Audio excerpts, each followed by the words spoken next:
Alrighty guys, welcome back to another episode of Veggie Aussie Chick.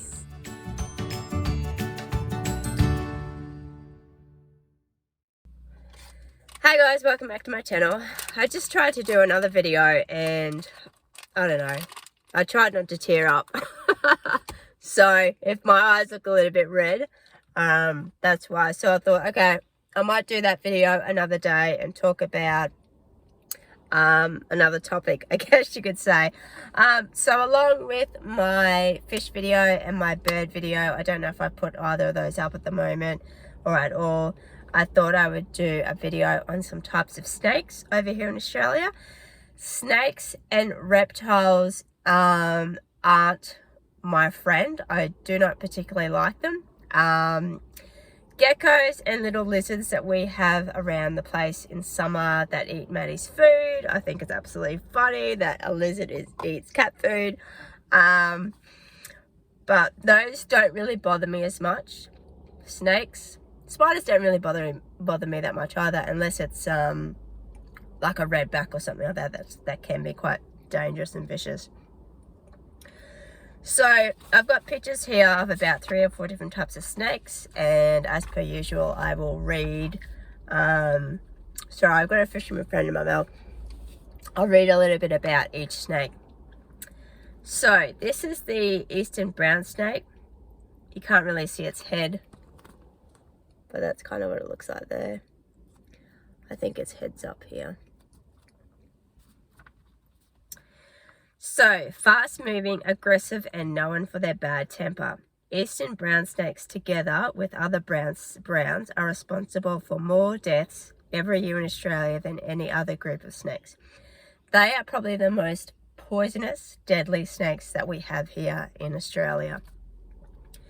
Not only is their venom, not only is their venom ranked as the second most toxic of land snake in the world, based on tests on mice, they thrive in populated areas, particularly on farms in rural areas with mice. That's the other thing. I'm not a fan of people testing things on animals, whether it's a mouse, a cat, a dog, or anything like that. I don't think they should be testing things on animals at all. Why don't they just test them on people instead? Anyway, I suppose there's not much I can do about that. Is there anything else that says? Its venom causes progressive paralysis and stops the blood from clotting, which may take many doses of anti-venom to reverse. Victims may collapse within a few minutes.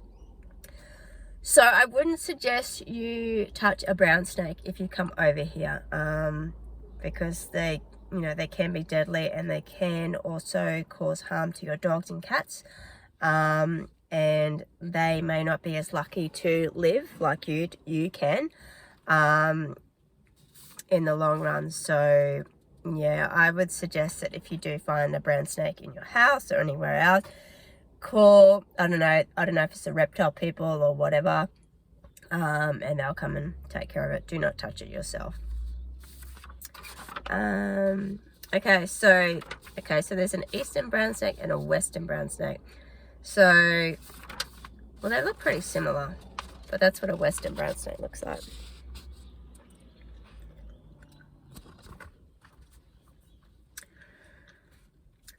So it's said to be less aggressive than its eastern cousin. The western brown snake is still highly dangerous and part of a group of snakes that causes the most fatalities in Australia. Though their venom is not as toxic as the eastern browns, they deliver 3 times as much. Bites are usually painless and difficult to see due to the small fang marks. Victims will experience headache, nausea, abdominal pain, severe colopathy, blood clotting disorder, and sometimes kidney damage. Oh goodness, far out. I'll just see. I don't think I'll do all of them. I'll do all of them, actually. Yeah. So the next one is called a Mainland tiger snake. So that's what they look like.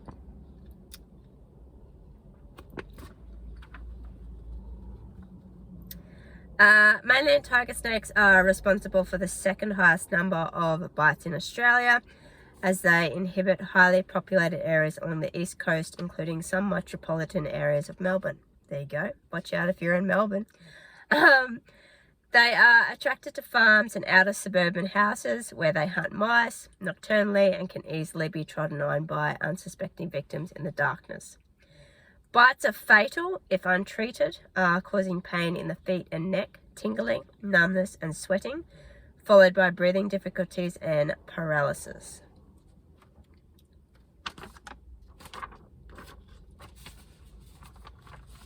It's just started to rain. It's very overcast today. Inland Typhon. Sorry, I've cut all these heads off. These snakes' heads off. Reclusive and rare, the inland Typhon hides out in its remote rocky habitat. This snake only makes the top 10 because its highly toxic venom, considered to be the most potent of any land snake in the world.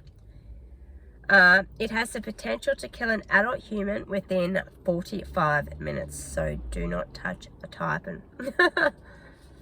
I wouldn't be touching any of these, to be honest. Just seeing if there's anything else in regards to that. No. Okay. So, I think this is the last one. It's called a coastal Typhon. I'm just going to leave the video here because I need to cough and get a drink of water, and I'll come back and finish off this video. Hey guys, sorry about that. So, I will talk about the last snake. Where are we? Okay. I just did this video, but I went on a little bit of a rant about people moving over to Australia permanently. So, the last snake is called a coastal Typhon. They just like that.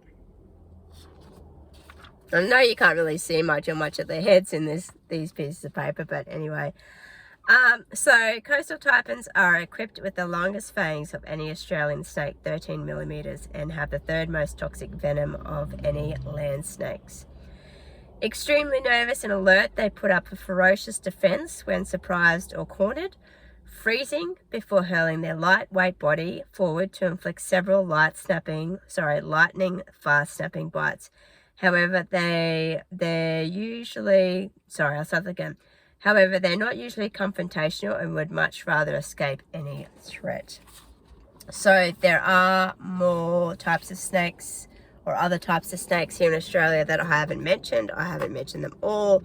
I think I would probably be here all day trying to talk to you about snakes and the types that we have here in Australia. So, yeah, don't be put off by snakes and our venomous creatures if you want to come over here for a visit or you move over here permanently, because you generally wouldn't see them in the cities.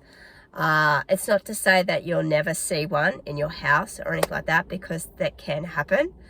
But these snakes and stuff, they're mainly out in bushland areas and really dry western sort of places, if that makes sense. Bushland and western and stuff like that.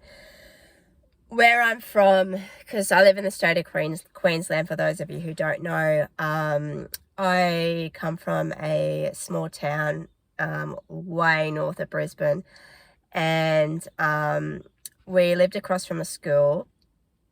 And sometimes I'd go over there with one of my sisters and we'd shoot hoops, netball and stuff like that. And I was sure that there would be snakes in there because there were all this bushland and stuff like that. So I never actually saw one, but it was highly likely that there were snakes there. But don't be put off by coming here. It's a great country. I love Australia. As I mentioned, I don't think I could live anywhere else unless it was New Zealand. So I won't go on too much more. Thanks so much for watching, guys. Don't forget to hit that subscribe button. Follow me on all my social media. And yeah, I'll see you guys in the next video. Bye.